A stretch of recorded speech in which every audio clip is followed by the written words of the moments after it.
の第3試合を行います。 And now for the third match. 青コーナーよりアンデルソン・シーバ選手の入場です。 Okay, and look who I have joining me at ringside, but none other than the babyface assassin, UFC heavyweight champion, Josh Barnett. Welcome to the broadcast, Josh. In the blue I'm very pleased to be here. And Josh will be working with me here at ringside because Masrud is going to be cornering Alex Stiebling in place of Psychosem, Alex's trainer who couldn't make it here. Josh, this man coming in the ring, Anderson Silva from the Shootbox Academy, comes from a strong heritage of strikers who can grapple. I agree. You know, and it's been really evident that they've been able to adapt their Muay Thai style to specifically no holds barred and make it work really effective, not to mention they're pretty good dancers. Yeah, pretty good dancers indeed. Look at this guy. Is he going to fall down to some break dancing? I don't think so because that rail is... look at this.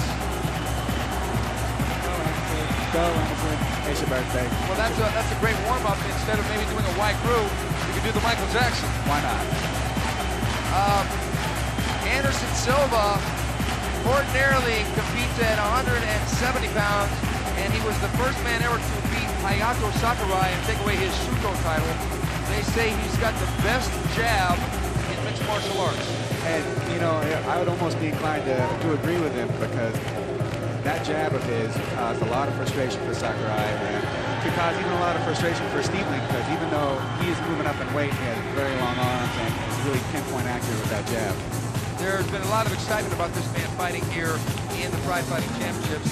And at 27 years old, do you think that he has a lot of pressure on his shoulders to uphold the tradition of Vanderlei Silva and even Pele Landi? That's a good question, but you know, I don't ever think I've seen a Shute box guy not come in with that same attitude, and I don't think that he thinks he has anything to prove or necessarily uphold. I just think for them it's just another day in the park, and this is just business as usual.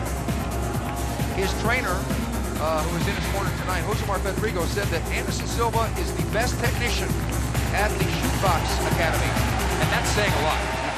I agree. Hey, he's doing the Vanderlei thing. Oh, he's doing it fast, though. 赤コーナーよりアレックス・スティーブリング選手の入場です。 And I'm telling you, there's some serious fire in the air about this man.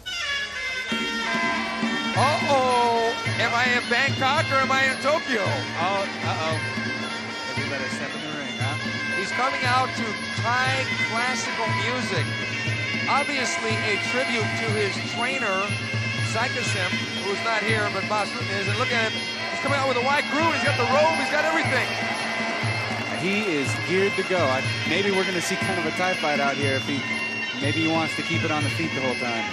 Or it may just be a smoke screen where maybe Anderson Silva's thinking, oh, he's going to do a Thai fight, and he might just come out and just shoot right away, and Anderson probably's going to think because of the whole, you know, Muay Thai get-up. Yeah, exactly.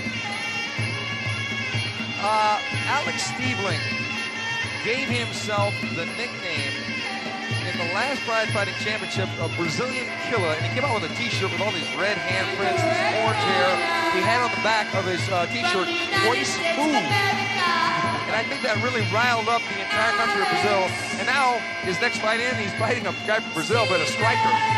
Well, I think if anyone has some pressure, it might be Stiebling to carry on this tradition of defeating Brazilians, but I don't know if he really understood, just even by calling out Royce, he riled up a whole country, possibly. Yeah, one thing that we've seen happen in the Pride Fighting Championships, Gilbert Ivel at one point came into the ring when he fought Vitor Belfort and wore a Brazilian soccer t-shirt and ended up backfiring because Vitor pounded him into a unanimous decision. But I think that Alex Stiebling has got all kinds of tricks up his sleeve. Took the fight on 2.5 days' notice, folks. Wow. That says a lot about his will to fight. He definitely must be feeling pretty good, and he's probably in some decent shape if he's going to come in on a shorter notice. It's a very interesting fight. There's a lot of different factors involved in this that we're just going to have to see him in the ring. In the ring, Alex, the Brazilian killer, Stiebling.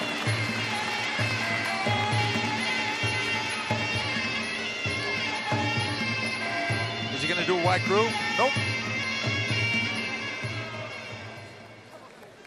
Kept it short. Kept it nice and short. That was the summarized version. That was The summary, the abbreviation. the Cliff Notes version of White Crew. Right. In parentheses, to boot.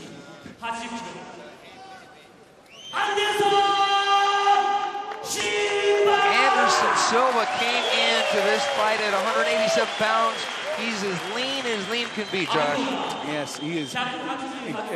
One advantage he has, at least in moving up in weight, is that he was incredibly tall at his previous weight class. So I don't know if height will be much of a problem, but. And he's going to be facing that man, Alex Stiebling. Alex Stiebling does have Brazilian killer in the front of his trunks. Once again, but he's got Muay Thai trunks. Is he going to try and stand up against Silva? He might be inclined to feel like he's got something to lose. So I think we're at least going to see a little bit of a throwdown today. I think we're going to see a stare. This is a good stare down. Shootbox guys, especially Vandalay, have got the stare downs. Oh.